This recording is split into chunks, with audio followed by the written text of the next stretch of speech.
Welcome to Charts Today. My name's David Linton, and today's edition for Thursday, the 13th of January, comes to you from Fuerteventura in Spain, just down here this week, getting some winter sun.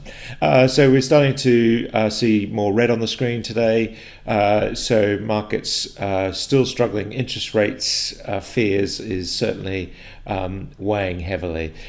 So if we look at the dollar, we're seeing that sinking lower. It's had a bad week. Big red candle here. It's hitting some cloud resistance on the lagging line, but it's still holding the medium trend bullish. But we are seeing that short-term weakness creeping in. And that has meant that the euro is looking stronger against the dollar, but not enough to change the fact that we have fallen through on the long-term chart. So we're still bearish long-term, the euro.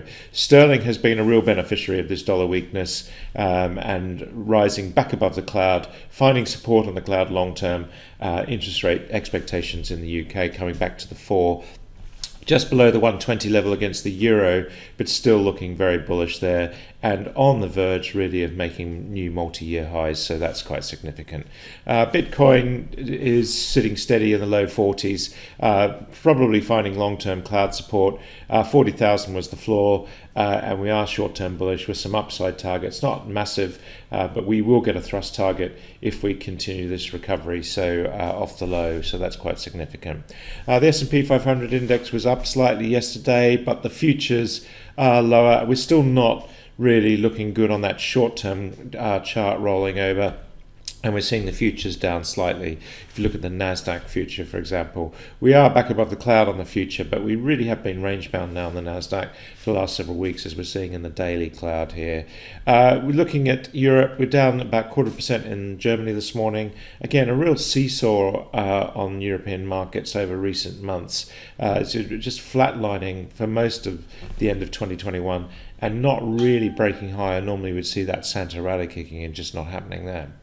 Japan down 0.75% overnight, so still struggling there, and again sideways movement there. The Hang Seng was up slightly, and China was down 1%, so we are just seeing stock struggling there, bearish short term, and a downside target some 8% lower.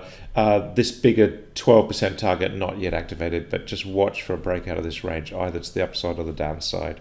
The Aussie market was up 0.5%, looking a bit better there.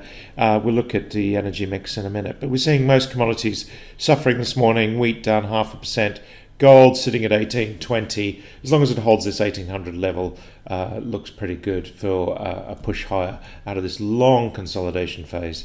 If you're looking at interest rates, we're talking about 10-year yields breaking higher, now making 2-year highs, so really significant there, pushing all the way to this target of 189, 192 there, 187, so really knocking on the door of 2% on the 10-year yield, and on the 20-year yield we're already well through the 10% level.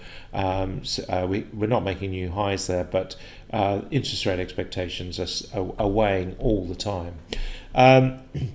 Looking at the energy mix now, we've got Brent Crude down slightly this morning. We were neutral out to clients today. US nat gas yesterday we were bullish, had a massive run, about 13% higher on the day. We're neutral today because we just expect after that big move we might see a bit of a pullback. We've got targets in both directions on the very short-term chart. Coal sitting at 113.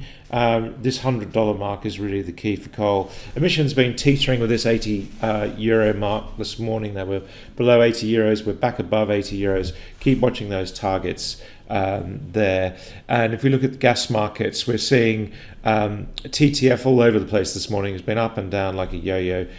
We have got these downside targets hanging over us, but some new upside thrust targets looking a little bit better there. MBP's up 0.8%. So again, storage fears weighing there, and that's pushing the prices higher. Power markets again have been up and down, quite volatile this morning. We've got a lot of targets to the downside there for power, so German power just sinking lower, and also just looking at the Nordic power markets, we're seeing that as well, pushing lower there too. That's it for today. Until tomorrow, happy charting. See you then.